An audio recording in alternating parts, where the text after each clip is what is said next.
Hi everybody, we are joined here today by Justin Chang from Ascot Chang. Justin and his family have been making the Armory's shirts, a lot of it's daywear collection, so like safari jackets, stuff like that, for a number of years now, and we've been great partners. And as a great partner, I have begged you to come and show us how to iron a shirt. All right, my pleasure. Yeah. Because I think it'll be a fun thing to do on video, and I'm sure you've got some tricks up your sleeve, Absolutely. no pun intended, that we might not be aware of. So please, take it away. So the first things first, check your iron. Especially if you live in a country with hard water, you're going to get mineral deposits on the inside of your iron. So what you want to do is you want to hit the steam a few times just to get the mineral deposits out, and maybe bang it a bit, iron a kitchen towel. Otherwise, it could stain your shirt. After doing that, then we start with the yoke. And the yoke is the part of the shirt that is this piece right here. So we put that over the rounded end of the ironing board, and then try to shape the collar as it would look if you were wearing it. And the key is to get everything laid flat even before you iron, so that way you don't iron any creases on it. And then as you iron this seam, use your left hand or your off hand to kind of pinch the end like this, and while you're ironing, pull it taut. And then as you get that, then you can get a pretty clean seam, and you do this for all the seams along the yoke first. And you iron your shirts damp, dry? I iron my shirts damp, but if you don't have the timing lined up with your laundry, then just have a spray bottle handy, or you can use the spray in the iron. Yeah. But you don't really use steam? I don't use steam. I see. don't use Okay. steam, yeah. Yeah, we have a spray bottle handy. Viewers didn't see that earlier, but we have a spray bottle handy, and I'd say I definitely prefer the spray bottle over like so the you spray can kind nozzle. of mist. Yeah. You can kind of mist it, and I use this almost like an eraser. If you make a mistake, you want to redo something. If there's a stubborn wrinkle that you can't get out, then you kind of spray it wet, lay it flat again, and then iron it dry. Yeah. Yeah. Because on the iron, it never seems that it never comes out of mist. Yes. Yeah. So then once you do that, then you kind of iron it dry again. Nice. And as you can see, if it's wet and you iron it, then you're creating steam anyways. So that's the yoke. Temperature-wise, what are you using? So temperature, I like to use a little less than it says on the dial. When it kind of gets up to here, it gets a little hot, and it's easy to burn on your shirt. I see. Yep. So that's one side of the yoke. Then you just repeat for the other side. And typically, how long does it take for you to iron a shirt? For me, it takes about 10 minutes. Okay. And again, you kind of want to pull taut with your offhand on these seams to get as much wrinkles out as possible. All right. After the yoke, then we move to the back. This part is fairly straightforward. You just want to lay everything flat as possible.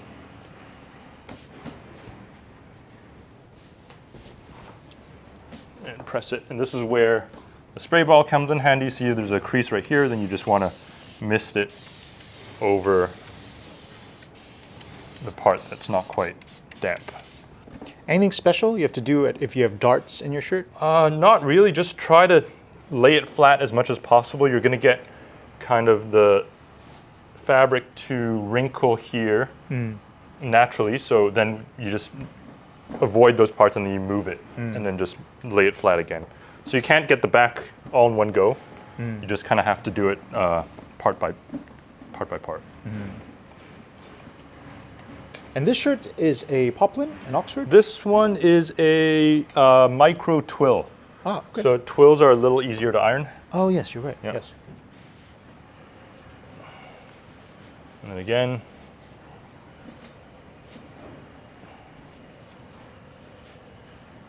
so if you have a kind of a shirt with a bit of a curved waist, then this is where you just have to be a bit patient and lay everything flat before you iron. And then as you can see, the front panel gets a bit creased here, so don't iron this part, and then we'll iron it when we do the fronts. Seam here, pull again.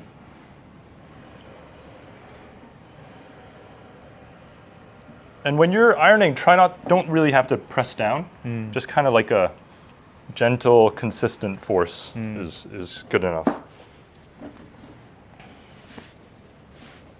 And the same thing here.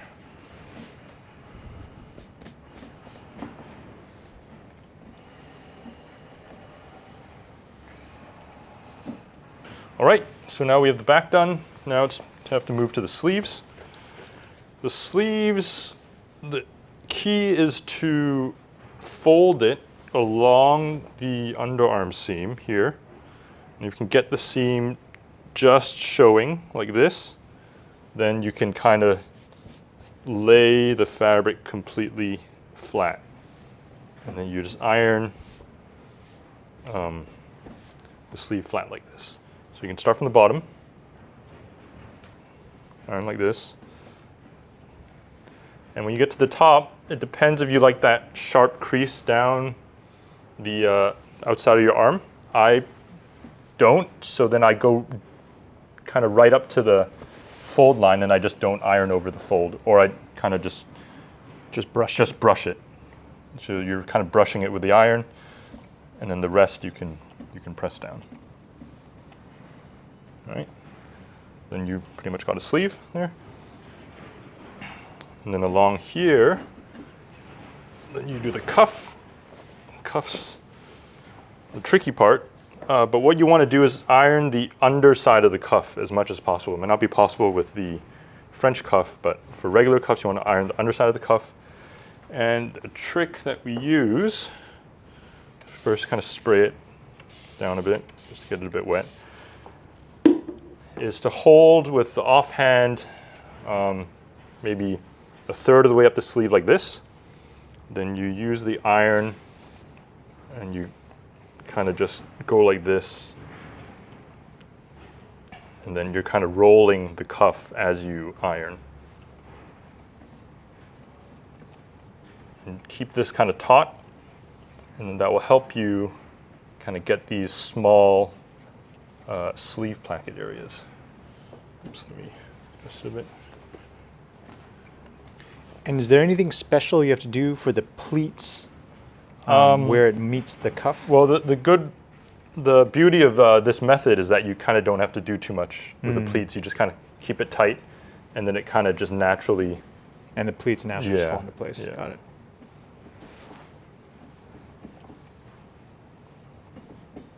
There. Nice. And then you get kind of a cuff that naturally that curves. wants to be round. Yeah, that wants That's to be great. round. Yeah. And then you get the sleeves. And you do the same with the other side. Oh, is it a good opportunity to do maybe one sleeve from the French cuff? Let's do that.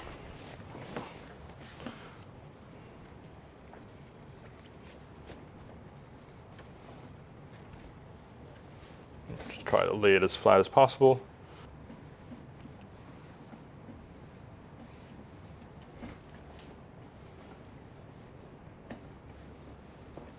And then with the French cuff, what you want to do is first you want to press the undersides just to get the cuff itself flat. This is kind of an unusual French cuff. This too. is kind of unusual. We added a notch here so that when you fold it, the ends are rounded. Here.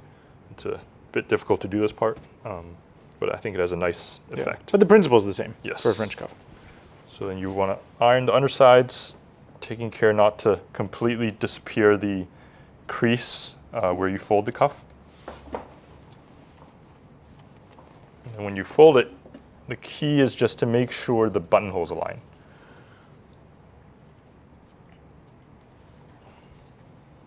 So if the buttonholes align, then kind of hold it in place.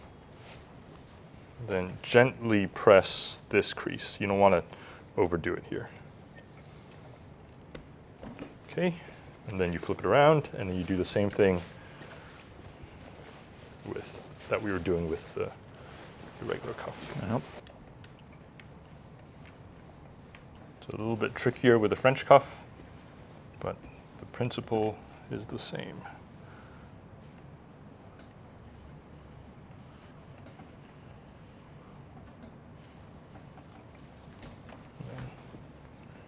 Double check that you haven't pressed the cuff out of shape, and we're good to go. So now we're doing the front. Principle's the same. Get it as flat as possible, and then just run the iron over it. Now, for the placket, again, same principle. You want to use your offhand to kind of pinch it at the top, hold it taut, and then slowly run your iron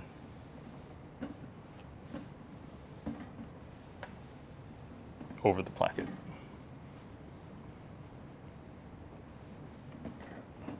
And don't be afraid to kind of pull this pretty hard to get. Yeah, it's surprising how much of a difference it makes too to like eliminate the wrinkles. Yep. In the stitching. In itself. the stitching, yep. Do the same for the other side. Side's a bit tricky with the buttons, so you just kind of go around the buttons while again holding it taut up top. Do you find the iron makes a difference? I think so. This is your general home iron. I like the shape of this, the tip here, where it's a bit more sharp than usual. But other than that, I don't think it makes a huge difference. What do you guys use in the factory? Like you have industrial irons? We have industrial irons. So we do have a vacuum table in the factory, which you wouldn't have at home unless you get one of the fancy ones. And that helps kind of keep everything flat. But in general, it's just an industrial iron that doesn't even have a spray. It's just a piece of metal that, that you can use. Yeah. Those vacuum tables are nice, though. Those vacuum tables are nice. Yeah. It helps a lot. One thing I definitely recommend you do not do is to use the tip and really kind of do this, because then you kind of create these divots in the fabric that are quite hard to get out, especially on the collar. So if anything, try to be as gentle with the on tip, the tip as possible. Yeah. And then lastly is the collar. The collar is kind of, for me, is the most fun part to do. So as you can see, the collar is made out of 2 pieces, and we want to iron each piece as individually as possible while going tip of the iron in. So you kind of want to go in this way, or in this way, in this way, in this way, in this way. So again, you're holding taut with your offhand, and you're pulling it as much as possible while pushing the fabric towards the center of the collar. So as you're ironing the collar band, then you're holding the collar band and ironing inwards. When you're ironing the collar leaf, then you're holding the collar leaf and ironing inwards. Repeat the same on the other side.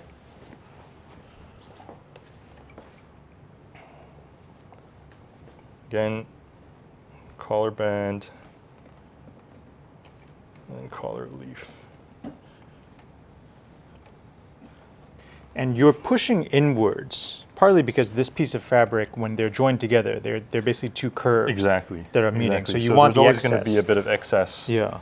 And also, I think this one, this one I believe is a fused collar, and the back end of the fused collar is always a little bigger. a bit loose. I see. So you want to kind of gather the fabric right around here. I see. And I think also when you come from the outside and go inwards, you avoid that problem where you have that little wrinkle right at the edge of your collar. Exactly. Sometimes, like just now when I press a bit too hard, then you kind of end up pressing this wrinkle out onto the face of the fabric. So then you kind of want to use a spray bottle. And do you find fused or unfused collars easier, harder to iron? So unfused is definitely harder, but if you use the same method, then it comes out okay, and then you don't get the wrinkle along this end. Yeah. And so basically, when you're done, there's no reason for it to, if you've placed your shirt flat on the ironing board, be flat as a pancake. Like they actually should be a little bit full in the middle. Yes. So as you're done with the underside of the collar, then you can flip it like this, and then you iron this, the fold of the collar. So make sure the collar folds over the collar band, so it's covering, and it's not like this. So you want it like this. Yeah. And you want this kind of as close to the fold as possible. Now, if you want to preserve a bit of the collar roll here, then you don't press the ends. And you kind of start from maybe a bit in, and then you can kind of shape the collar a bit like this. And then from this side, you shape the collar a bit like this to get that fold, but also that rounded kind of 3D effect. And ends. Nice. And you get Look at that. That's very satisfying. Nice collar, which is very satisfying. Yeah. Wait, let's put that on a hanger so people can see what the whole thing looks like. Awesome. Yep. So you kind of keep that three-dimensional effect of the collar without everything being very flat. That's great, man. Yep. Okay, to wrap up, can we talk quickly about fabrics? Yes. Because there are absolutely. certain fabrics that are a little bit easier to iron, Yep. a little bit certain fabrics are a little harder, right? Poplins, easy. Poplins are, I would say, a little bit hard. Okay. Depending on how, the higher the yarn count, the harder it is to iron. And also how thin it is. So the thinner it is, the harder it is to iron, because then there's always a lot of creases that happen. Even if you're running your iron on it, you have to be very careful. If it's a relatively stiff poplin, then it's easy to iron. I see. Yep. Okay, and then Oxfords? Oxfords are easy to iron. Oxfords are easy to iron, except for maybe some of the seams where you really have to pull it tight to get the. Because they pucker more. They pucker a little bit more of the seams. Yeah. But otherwise, the rest of the shirt's easy to iron. Okay. And then twill, I guess, is. Twill do you feel is like twill is the easiest? Twill is easy. Twill is easy. I prefer twill myself. Okay. It's just easy to smooth out. Quicker to iron. Actually, I'm wearing a twill too. They're nice. Yeah. I'm surprised people don't talk about them as much because they're nice, actually. One thing to look out for are thicker twills or like chunkier twills and herringbones. Those, if you kind of like warp it a bit and lay it flat, it can kind of change because it's kind of more loosely woven. So it can, you can kind of iron it out of shape. Oh, I see. Yeah. Okay. Good thing to pay attention to. Yep. Guys, there's one last thing that we didn't mention, and I think it's important enough that we want to just kind of clumsily insert it in here. So for people who send their shirts out to be cleaned, Justin, you noticed something, didn't you? Yes. So for people who send their shirts out to be cleaned, we found that the collars were getting smaller and smaller and smaller. And at first we were thinking, oh, is it the fabric shrinking? What's happening? And what we realized was with the collar made out of two pieces of curved fabric, the cleaners were basically pressing it completely flat. And what happens is it kind of shrinks the collar and creates these little folds like this, and it just shrinks the collar. And one way to revive your collar is to press it the way we showed just now, except to make sure you spray the collar completely wet and really pull it. Like you can use a lot of force here and really pull it and then iron it again. We're not responsible though. If we destroyed your shirt by accident. Well, you don't have to, it's not a strongman contest, but pull it pretty well. But you said you can actually recover quite a lot, like Yes. like a half an inch. Half an inch to 3/4. Wow, that's a lot. Okay. Cool. Well, thanks for the tip, man.